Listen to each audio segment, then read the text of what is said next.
Hi, everyone. Welcome and welcome back to HR Office Hours. I am your host, Maddie, and I am really excited today.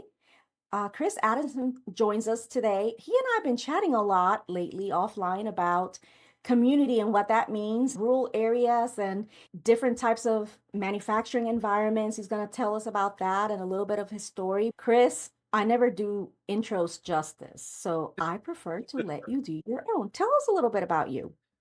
Well, thank you, Maddie, first for having me on the show today. I appreciate it. I'm Chris Adamson. Talk about rural. I live in what is considered the Pennsylvania wilds. I'm surrounded by national forest, pretty much. So we have pockets of communities all through the woods and through the forest. Some are as small as, maybe 150 people, and some probably about 5 or 6,000.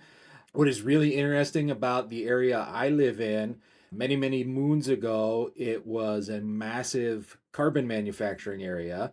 And when that started to fall off, it became a powdered metal manufacturing area. And it is technically, even though it's in the middle of nowhere, the powdered metal capital of the world. I'm not originally from here. I'm a transplant from Pittsburgh. So it's amazing to me to come up into the middle of nowhere in the middle of the woods and Mm. and just see these big, thriving, and I'm talking, hundreds of millions of dollar manufacturing facilities. It's mind Oh my blowing to gosh. me. Yeah. Well, Chris, I know you're going to continue telling us a little bit about your background, but I have a confession to make. When you first shared that with me, I thought you said powdered sugar Ooh, capital. And I was like, that's a little bit different. I don't know what that says about me and, whatever. powdered But sugar is pretty good. so- No, it is powdered metal. Same consistency as powdered sugar though. oh, Yeah. well, you know what? Then maybe I'm not that off. No. Yeah, and I've been in HR for this is year 22, I think. I've worked in manufacturing, warehousing, distribution, transportation for a long time. And in 2019, I started my own consulting firm, try to focus on, helping the small businesses in our area that just they're too small for an HR person, but too big not to have some support. Mhm. So I've been doing that for, I guess this is what, going on 7 years now. And that's been fantastic. I do a lot of teaching and leadership development for the community college and the universities around here, as well as certainly customized stuff for my clientele. I have seen a lot of things. I am very happy to say I can differentiate my career because of the experiences that Mhm. I've gone through over the whole time I've been doing this. So, I love your experience because I was like, it parallels a little bit of my previous life. Of course, I've been in financial services over 15 years now, but prior to that, I did manufacturing as well and in smaller communities. And so I was like really excited to have that conversation because I remember those days and the impact, and it's a different level of impact that you can have in those communities. yeah, it's very amazing. And we can go into some detail as we go, but we've got some amazing things going on in the community right now.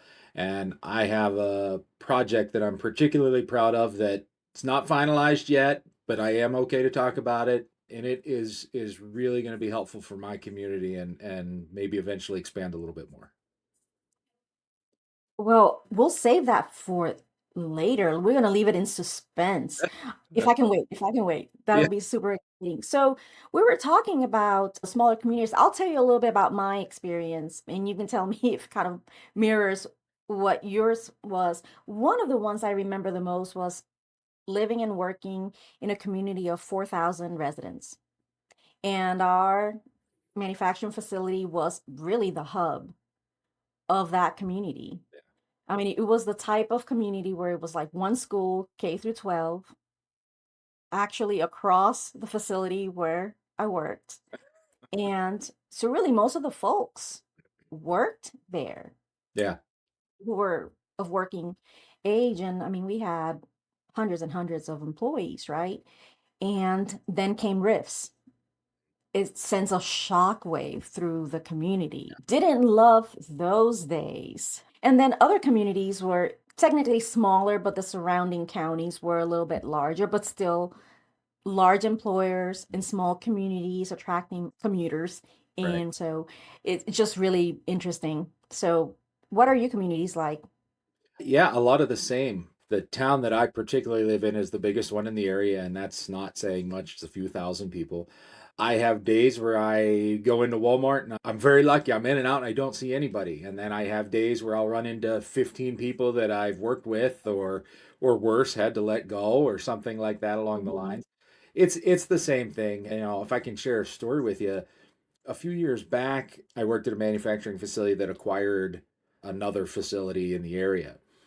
And unfortunately, the plan was always to shut the other facility down. The communication was poor at best, and so it created a lot of hard feelings. But I was the face. I was the one that was in the building every day, right? I was the one that would go over there and cover because nobody was coming from the corporate office to do the day to day. So trying to hold it all together, knowing that these people were going to be out of work. And what's worse, you know, for the first, I'll say 30, 45 days, I knew they were going to be out of work. They didn't know they were going to be out of work. So it Hmm. made it even harder to deal with them every day. And then finally, once the shutdown occurred, I mean, the newspaper printed this very, very negative headline about the dealings and goings on. A lot of stuff in the article, I will say, was not accurate or true, but I can also tell you it came from somebody inside the plant. Somebody was leaking information that wasn't accurate. But Oh, um, shock. yeah, but it was an unfortunate situation because it was the biggest employer in this other sub Mhm. community, about 40 minutes from this community I'm in, and it was their largest employer. So unfortunately, they put, you know, 230 some people out of work. They did transfer a lot of them to another facility, but still, unfortunately, those people were out of work, and it is sometimes difficult. Even though I had no control of it, I was the face of it. And it's unfortunate. I understand business. I don't fault the purchasing company for making the decision they did. I don't love the process that was taking place, Right. but you know, I don't fault them for the decision. It's just unfortunate in such a small town with really no other options. They found themselves trying to find something. I remember my days at the particular organization that had about 4,000 residents in that area. And when I came on board, I was a little naive as to what that meant. I actually moved to that community to accept the position from a area that was more like 250,000 Yeah, people. Interestingly, I always wanted to live in that area. yeah, This is just a beautiful area. So I was like, oh, this is great. Beautiful area. I can move and to make an impact. And initially, I was called the cheerleader, which I don't know that I appreciated that that was probably not the best nickname yeah. for the HR person. It's better Um, than Axeman. well, it evolved or devolved to the can opener later. Oh, yeah.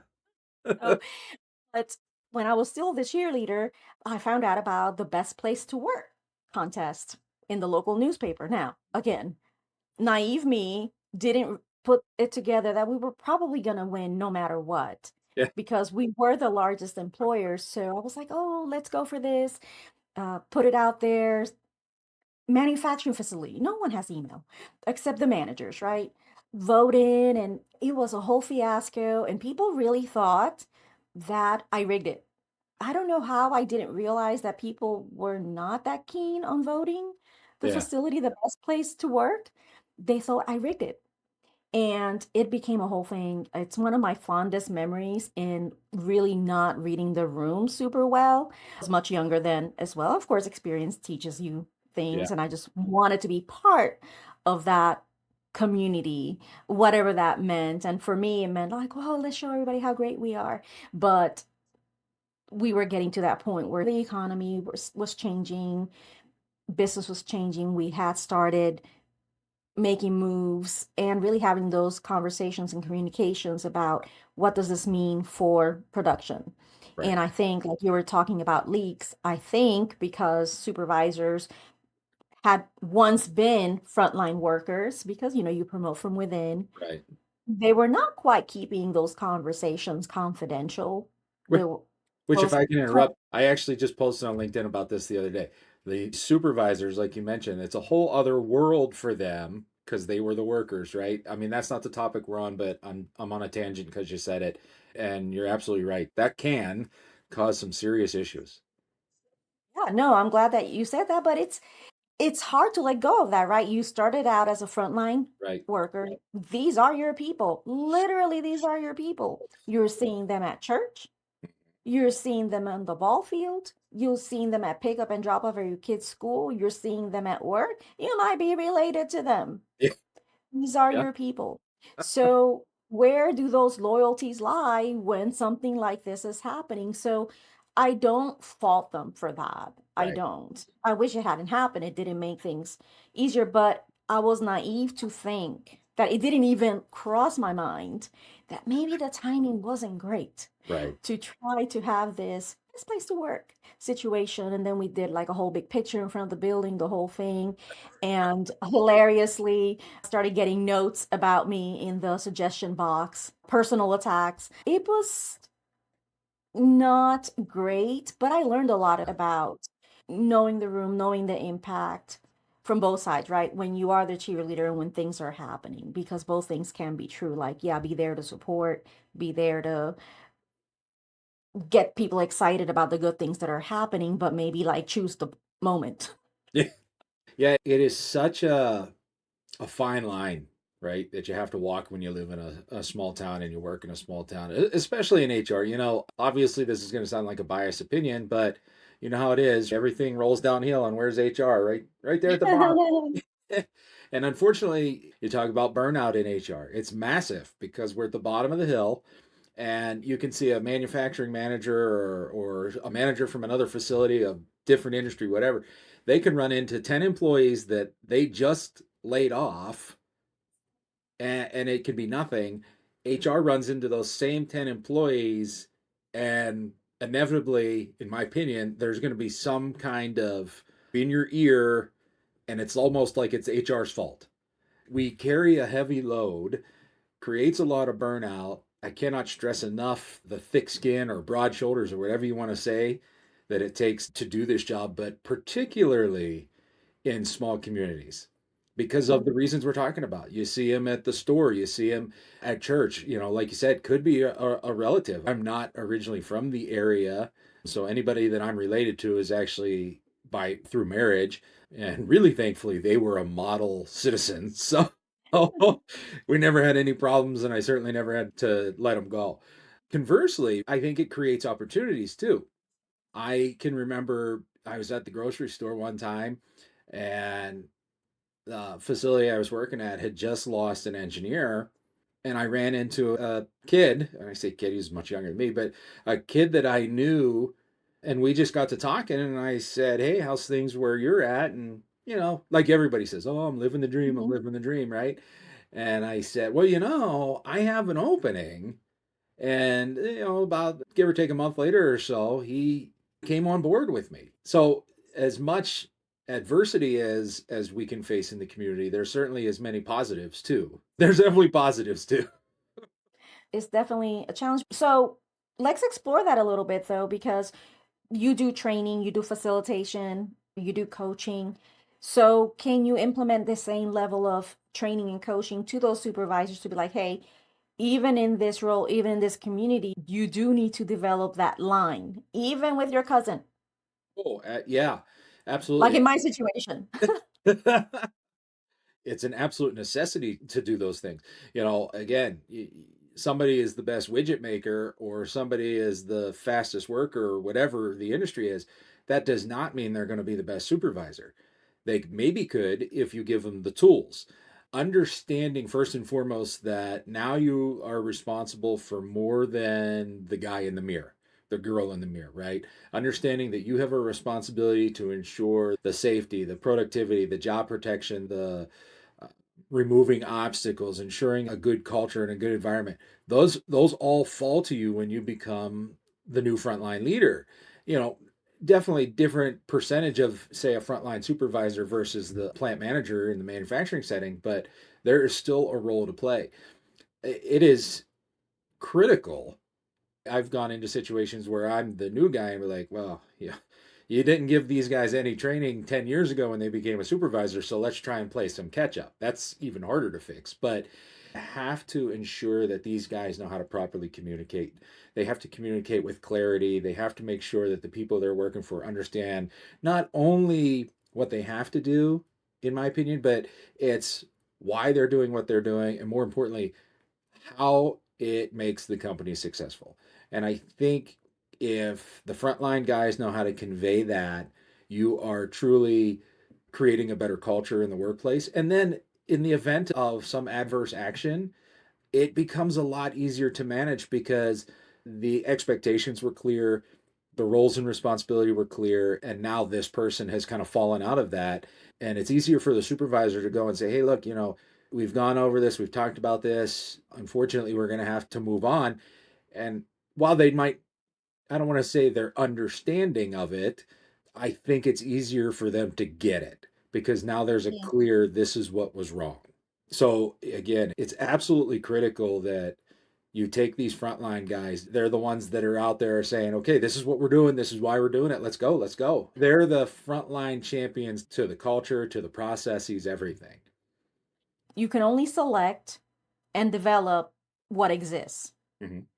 In a small community, you don't have a boundless number of candidates to Yeah. choose from, to select from for your openings, right? Hmm. So you can only have that turnover happen so many times. Hmm. And at some point, sometimes you do have to be like, well, this is the workforce we have. Yeah. What are some of those challenges? What have you done to mitigate them? Yeah, I can actually think of a good example for you. A few years back, we were looking for a production supervisor on a back shift, and we had, I think it was four, maybe five internal candidates. Now, some of those candidates we can kind of rule out right away and say, no, either you're too new or, first maybe learn to do your job before we put you in a new one. But when Fair. it boiled down to the couple that were left, we said, okay, they're really still, even these couple that are left, are really not the ideal choice. I am a big proponent of interviewing in not a massive group, but a group, and then kind of majority rules, provided everybody can explain a good logical reason why. I think getting the different perspectives is important. And in this scenario, we narrowed it down to two, and the two were, yeah, not ideal, not ideal candidates. And so finally, I kind of looked at everybody and I said, look, if you were starting Maddie Inc. or Chris Inc. or Joe Inc. or whatever, would you take this person? Why would you take this person? What redeeming quality has really convinced you that they can take another step? And a lot of times it just boiled down to they're a hard worker and they knew the job. To me, that's enough to work with. If they're a hard worker and they know the job, that means that they want to be there. They want to continue to do a good job. I think you have to key in on the little things that they do well, the little things that make them an attractive candidate for a role and say, okay, how am I going to fine tune those skills, right? I am a proponent of if I'm ranking people 1 to 10 and I got a bunch of sevens and a four, instinct is to train people to be better at the four. Where I say no, train people to be better at the seven because I can make a 7 and 9. I can only make a 4 or 6, right? So let's key on what they have. So we did hire this woman. She was, I think she was about 5 years on the job. She'd shown initiative. She learned how to work on multiple pieces of equipment. She kind of roamed around different departments early on, so she kind of had a feel for things. When we said, I think we can mold her. So the first thing we did is we brought her on board. We offered her the position, and I gave her a couple of books, small ones. I didn't want to overwhelm her. A couple of books that I wanted her to read right off the bat and say, "Hey, look, I want you to read these. I want you to understand them. I don't need you to do any big book report or anything. We're just going to have some kind of a discussion." One is called "Walk a While in My Shoes," and it's a fantastic book for new leaders and I think leaders who maybe have forgotten the way.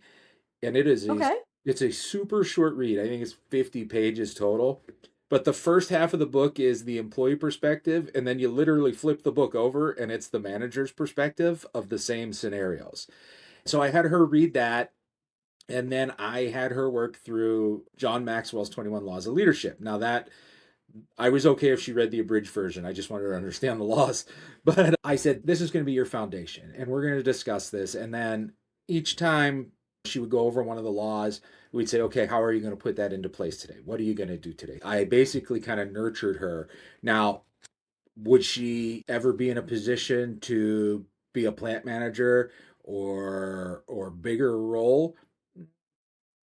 Maybe not, but Mhm. she developed enough skill set that she knew how to manage her people. She knew how to communicate with her people. She knew how to diffuse situations, have positive and negative feedback conversations with employees. She developed into a very solid supervisor, which obviously that's what we wanted. Somebody who could just come in here and That's handle the great. day-to-day operation, but keep the people from mutiny.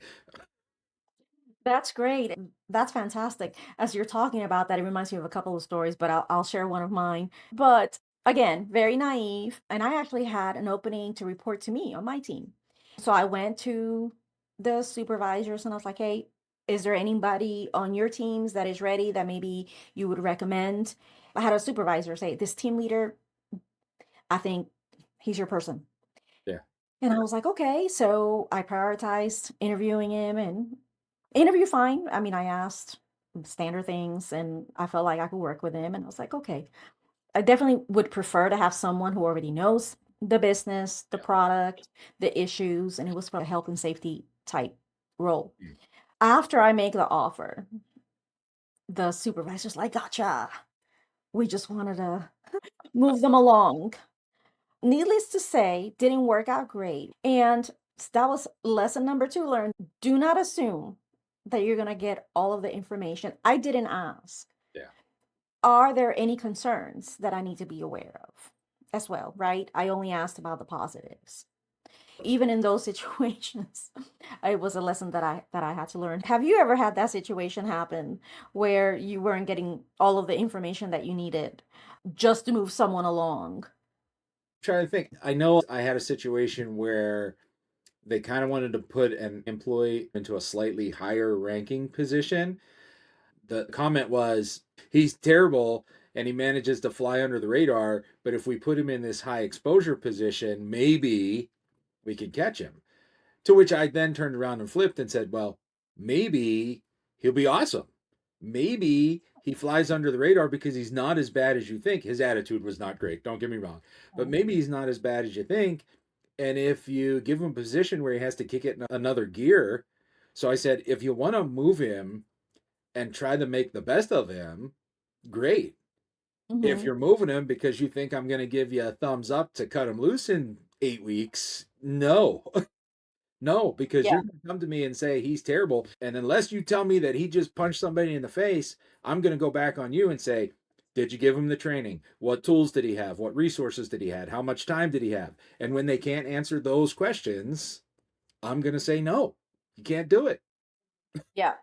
Now, to be clear, in my situation, it was a mismatch, and I take it more like a hazing of me than it was anything to do with the candidate. It was just Yeah, clearly a mismatch I got for you. the position. Lovely person, did anything that I could ask of them to Hmm. the they gave it a good go.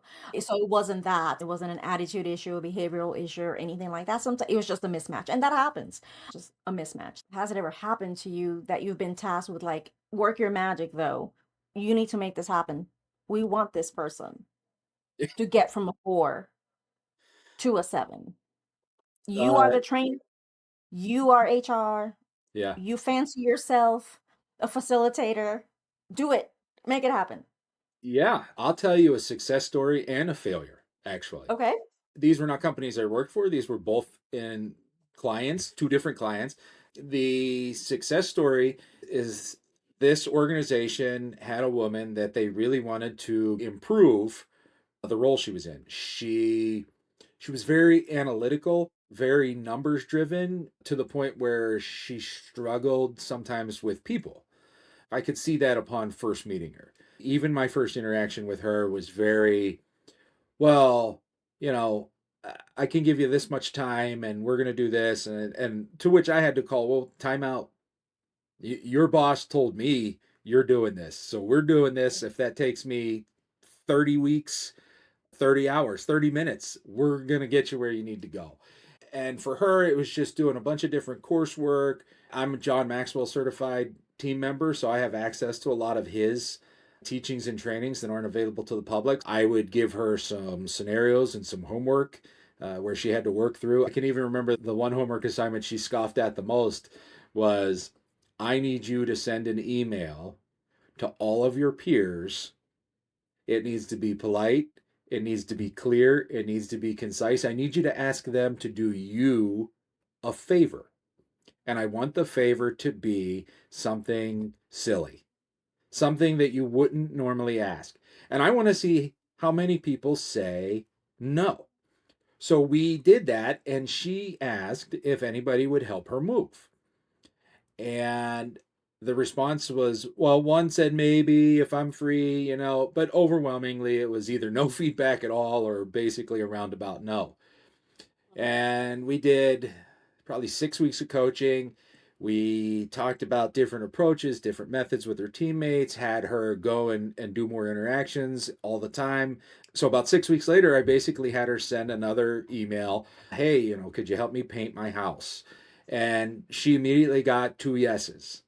I took that as, oh, okay. Well, to me, two yeses better than nothing, and let's face it, how many people are going to say yes to help you paint your house regardless? But I tell my parents no. But she got two yeses. And it was just a test, so thankfully they didn't have to do anything. But I took that as a major victory for her personality Mhm. and how she learned to just communicate and talk with people.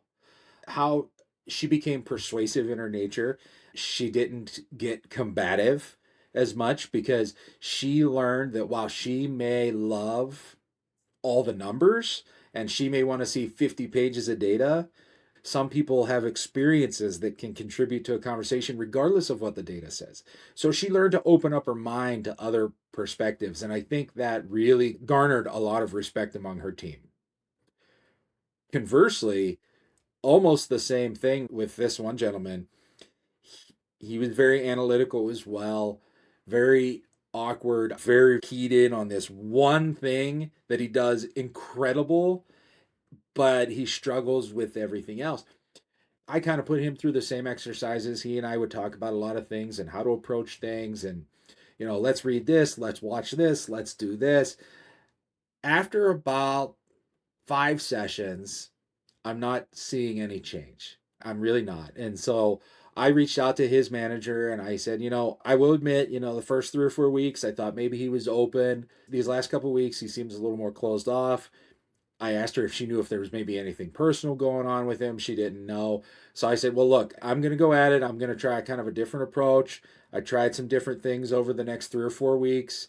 And then finally, I said to myself, I said, I don't know what else I can do for him. I've given him all the tools in my arsenal that I can think of. I will fully admit that I'm not saying he's not coachable. He's not coachable by me. I couldn't get through to him. So I withdrew the remainder of the contract. I explained to her, I said, the same thing I just said to you. I, I don't think he's a lost cause. I just don't think my message is clicking. I did recommend another person. I do not believe they went with that person, but sometimes to me, I guess you could say that's me throwing in the towel because I reached my Mhm. limitations and knew I wasn't going to help anymore. So to me, it's a Wow. failure, but at the same time, it's acknowledging where we are.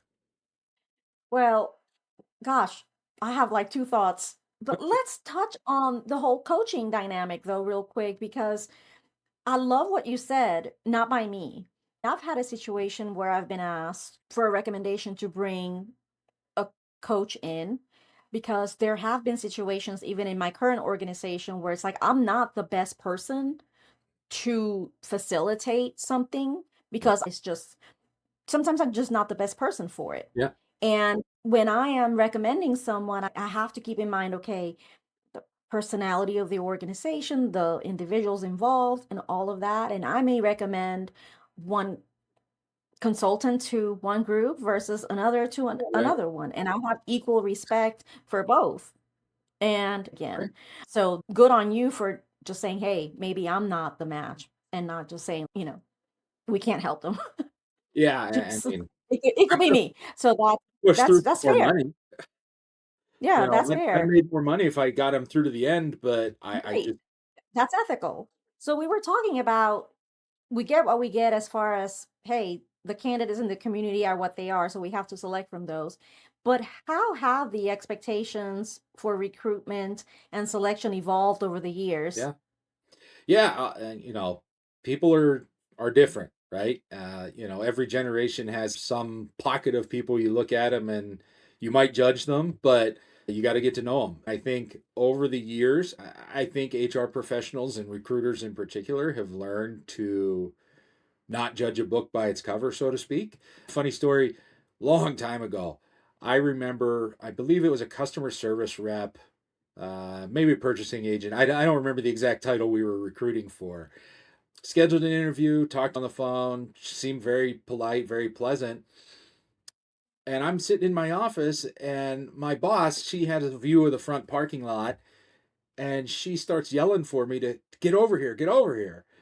And okay, sure. So I come over and I look out the window, and there's a hearse, like a black hearse in the parking lot. And I'm like, oh, okay, what's this?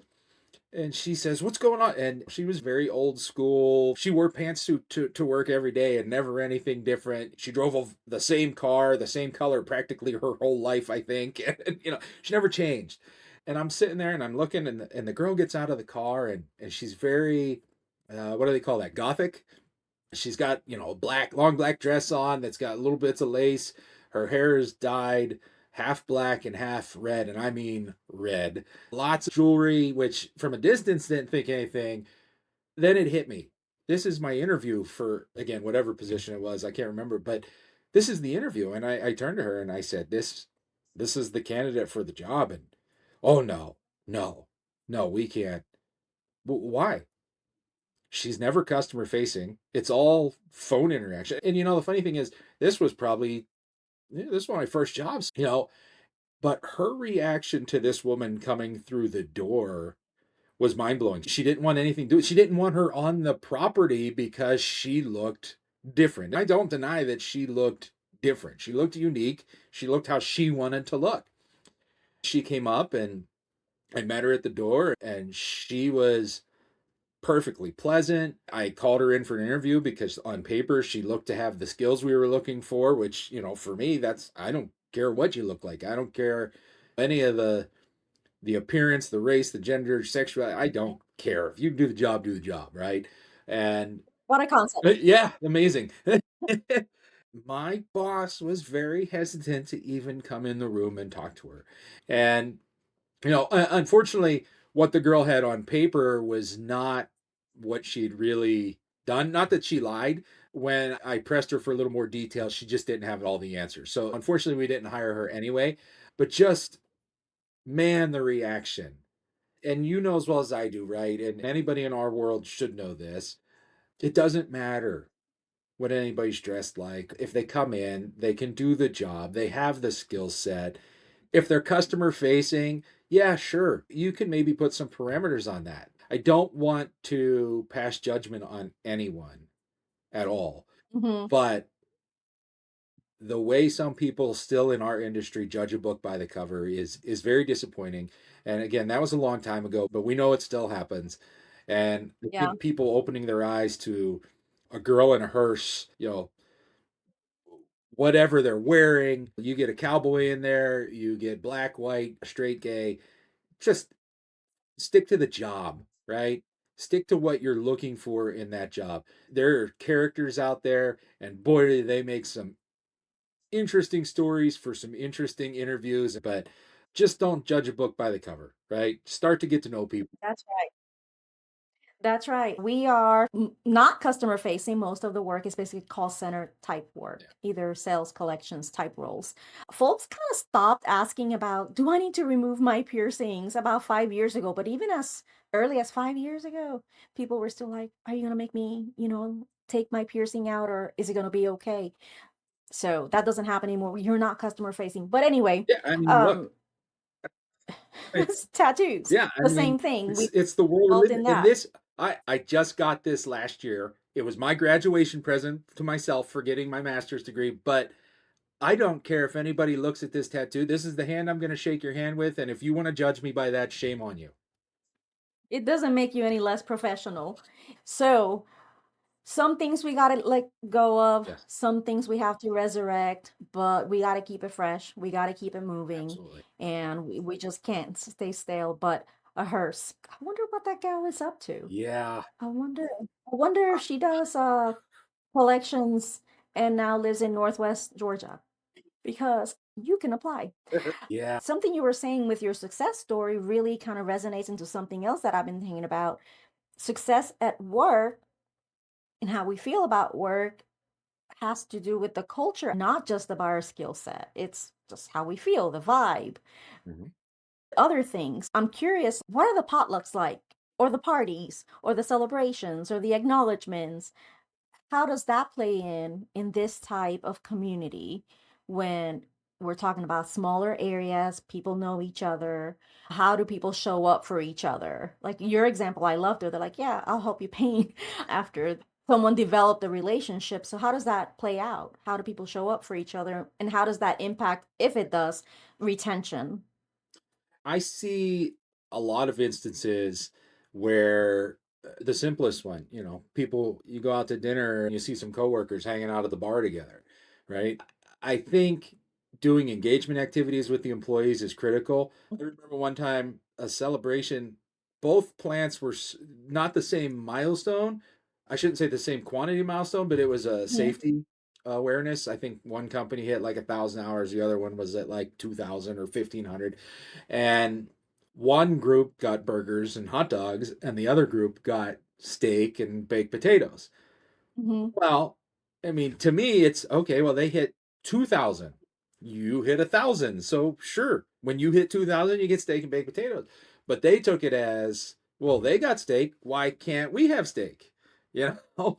So stuff like that goes around. I think less about what it is, it's more about the consistency of it, right? It's Yeah. ensuring that we're taking care of the employees, not just providing them a safe work environment. And when I say safe, I mean figuratively, literally safe. But are we staying engaged with them? Are we talking to them? And my biggest pet peeve is throwing an employee celebration and you have your management group sitting upstairs eating burgers and hot dogs and cake, and then you have everybody else downstairs or outside eating burgers. No, come together. Let's talk. Let's BS a little bit. Let's talk about things that aren't work related. Tell me how your kids are doing. I think one of the key roles of an HR professional, especially in an environment where there's a lot of hourly employees, it should say this right on the job description: you pay me to bullshit with people. Just go Mhm. shoot breeze and see what's going on. How's things doing? How are you? How's the family? What's going on? And when you do engagement activities, I think it's essentially critical. I might go talk to somebody every day, but how often is the plant manager, the supervisor, the finance guy? How often do these decision makers at the top go down and talk? And you can see those differences too in a small community. Well, yeah, I see Joe Schmo all the time. He's my plant manager. He comes down, makes his rounds, asks me about my kids. Or, and I've seen this happen conversely, oh, I haven't seen Jim in probably 18 months. You know, it makes a difference. And this is also a lesson that I learned is when you show up to have those conversations or that accessibility to not be sterile about it. So show up with some version of your authentic self. And I don't mean like everything about your authentic self. There are parts that definitely need to just stay home. But you don't have to be so secretive about everything that people don't actually know any semblance of who you are as a person. I had a boss tell me that. Yeah. At one point, he said, would it really hurt you to just be a little bit more you, like Yeah. to others? Because at our immediate office, people kind of knew who I was. They Mm. knew some of my favorite things or the quirky side of me, or as quirky as I get. But at our branches, because we talked only on the phone or email, I came across very neutral. Yeah. perhaps bland. Mhm. I was kind of shocked, but also maybe I shouldn't have been because I was intentionally being very like, and today Yeah. we're doing ABC. And I started traveling then to the divisional meetings and people started meeting me face to face. And that makes a huge difference. Yeah. And one of the gals, I remember this, started laughing. And she's like, "You're Maddie?" Because I get animated in person but Yeah. on the phone, you can't see that. Same tone probably, but you can't see all the expression. And she's like, "I visualize something completely different. I'm not scared of you anymore." Because I'm like all of 4'10", and then when I'm animated, it just is like, no. She was like, I'm not scared anymore." And I I was taken aback, and honestly, I don't know that I let it show them, but I was embarrassed that that was ever a thought that someone had, Yeah. that however I was coming across on the phone was that of instilling some sort of, "I'm afraid to call Maddie." Yeah. And so I had to go back to my call center days where you had a mirror in front of your phone to remember to emote Yep. while I'm on the phone. And now it's normal. Now everybody knows who I am and Yeah. I meet them and they know who I am. But it had to be really intentional. You know what? Does it kill me for people to know whatever aspect I want them to know about me? That's Right. just like a human thing. Yeah. But also don't chase me to the bathroom to ask me an HR question because Well, that's yeah. just too You uh, were living the HR stigma. You were the reason HR gets a black eye for being so impersonal. yep. And that was many, many, many years Yeah, ago. I But mean, for the record, I don't see it so good. you evolve and you learn, but it was embarrassing. Now no one's afraid of me. Now I Yeah. wish sometimes there were a little. No, but the philosophy has changed too. Yeah. Less going back to the conversation we were having about getting supervisors there is in the end, those decisions that we were talking about funneling down, it's really not HR anyway. Right. And supervisors need to own those, and employees need to understand it wasn't HR at all.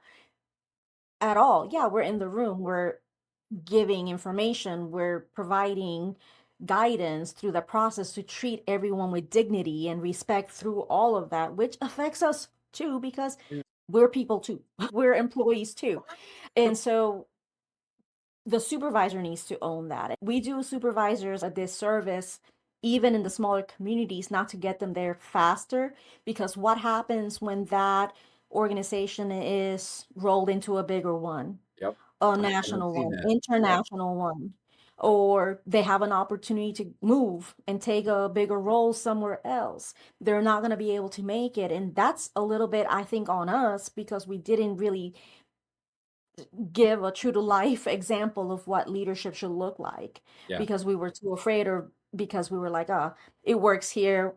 We're okay with the status quo, even though there's a lot of dysfunction in the workplace. So I want people to feel like they can go on to the next step even if it's not here, especially if it's a small organization, because where can you possibly go or a small community Right. if that's the only game in town? It's kind of really unfair to the person, I think. Yeah, and you just said something there that I think is really important. It falls onto us and we need to take a role in it. One thing that I think is critical for HR professionals to do. I don't care the size of the organization at all. At least do this in your area. And I think that is you have to develop influence.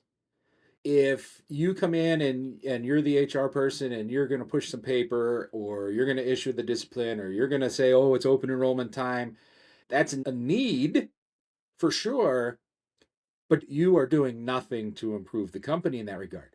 And if you're not in a position to gain influence, particularly over the what was likely your boss, right? A plant manager, for example, in manufacturing, if you can't gain some influence over that person, affecting change or improving these supervisors or improving the culture, I mean, you're going to be spitting in the wind a lot. I think more HR people really need to embrace it, and you see it a little bit more these days anyway. They really need to embrace whatever business they're in, whatever industry they're in.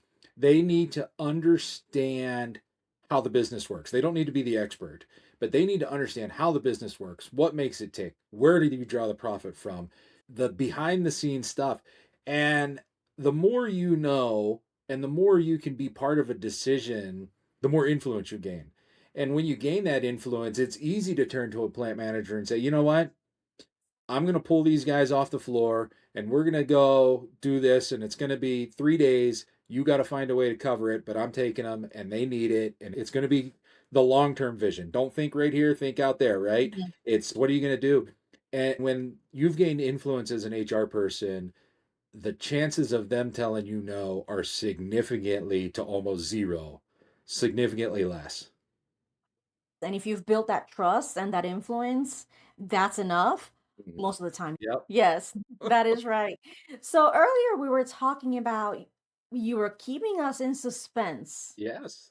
So now I'm ready for that. We're ready for it. We've been waiting all this time for you Yeah. to tell us. Tell us the news. I am very proud that myself and we have a community education council here. We have put together what we are calling Rural Rising, and it is a business accelerator program for entrepreneurs. And the idea is, we're going to have somebody, well, it'll be me in this case, somebody to come talk about HR. We're going to have somebody come talk about bookkeeping, marketing, legal, or I should say, whomever we can get to come speak. Mhm.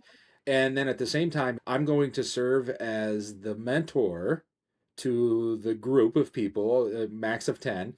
And I'm hoping that we're going to establish what it is they want to do in their business, what next steps they want to take.